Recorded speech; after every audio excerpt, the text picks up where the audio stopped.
Welcome back. As we told you earlier, Citizens Bank is buying out Mellon Bank's retail branches throughout the state, including those in the Pittsburgh area.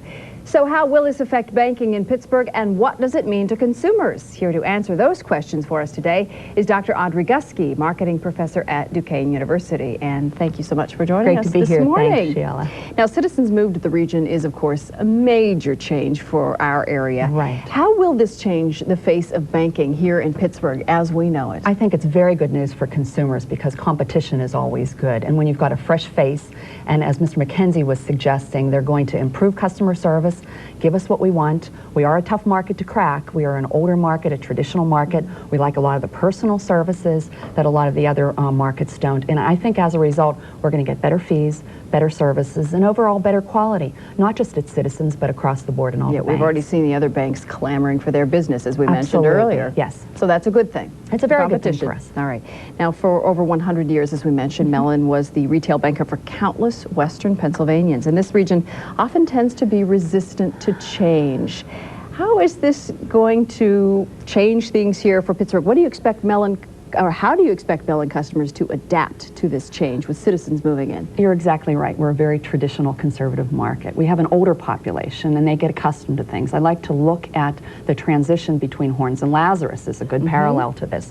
When Lazarus came in, Pittsburghers were like, wait a minute, where's my horns and the traditions that they had?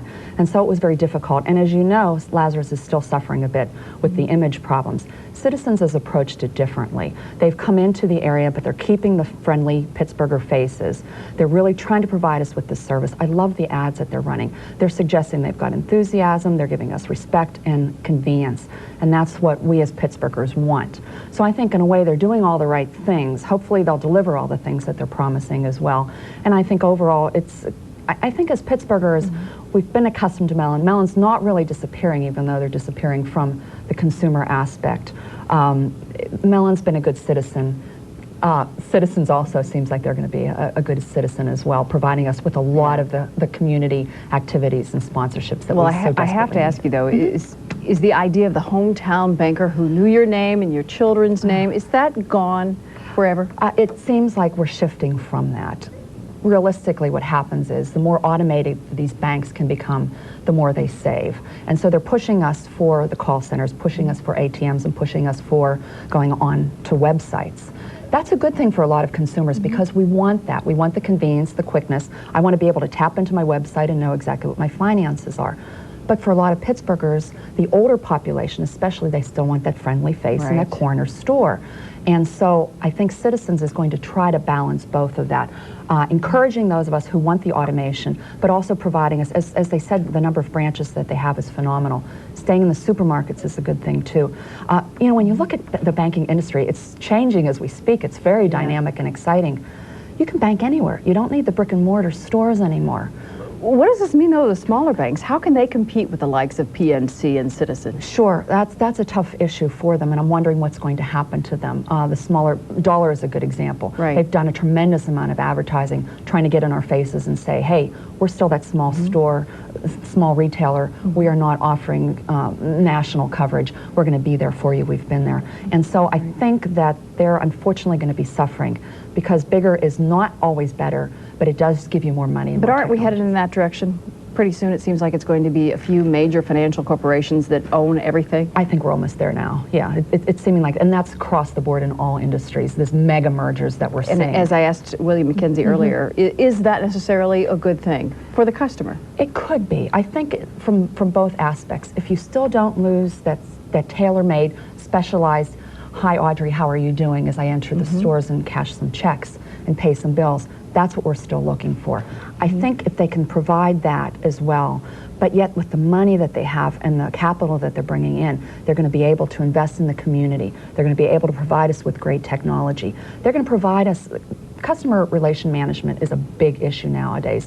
What that means very simply is they know us as customers. They know my portfolio and my profile. So when I call in their call center, they'll have it immediately on the screen in front of them, and they'll know what my problems and my issues are. So in a sense, it's even better than the person down the street being able to help me out because they've got the whole history of my financial background. That's important, and that's very good. Banks have changed, too, the way they do business. It used to be they made their money on lending money. Now they attach a fee to almost everything, Yes. it seems. When did that change and why? I think it's been here for about 20 years. It's unfortunate. I think years ago we had free everything. Nothing was charged. And then all of a sudden, tacking on little fees, which became now big fees. And now it seems like we're charged for everything. And that got to be real, as Mr. McKenzie said, a nuisance. Right. And Citizens has said it's going to reduce or eliminate a number of fees. Yes, and I think that's good news for consumers. We are very savvy consumers, and we're very spoiled. We know what we want. We've gotten great service in the past, and these fees, I think, have been just a bit of a problem for us. Don't you think we'll begin to see them come back, though, after time, after Citizens has established itself in the marketplace? We may, but I think what's going to end up happening, it's a very competitive market. So Citizens is going to drop their fees. PNC, the other big players in the field, are going to be dropping their fees. And hopefully that will stay. It's almost like the burger wars that they've had. When McDonald's drops their fees, so does Burger King. And who wins? We, the consumer. Right. And so hopefully, at least for the short run, we're going to be in a strong advantage in this We have market. only a few seconds left, Sure. but what quickly should customers look for when they're looking at the criteria for which bank should I go to? I think you really need to look at what they're all offering, the fact that what's most convenient for you. What are you looking for as far as financial picture? Do you want the convenience? Do you want the ATM machine? And I always say customer service. If you find a bank that appreciates you and recognizes your needs and really knows you and who you are, that's what you want. All right, we know they all want your money. They all right, do thanks, indeed. Dr. Gusky. My pleasure, That Sheila. is Focus on Pittsburgh for this week. I'd like to thank our guests again, Dr. Audrey Gusky, Professor of Marketing for Duquesne University, and William McKenzie, an Executive Vice President with Citizens Bank. Join us again next Sunday morning. Until then, I'm Sheila Hyland.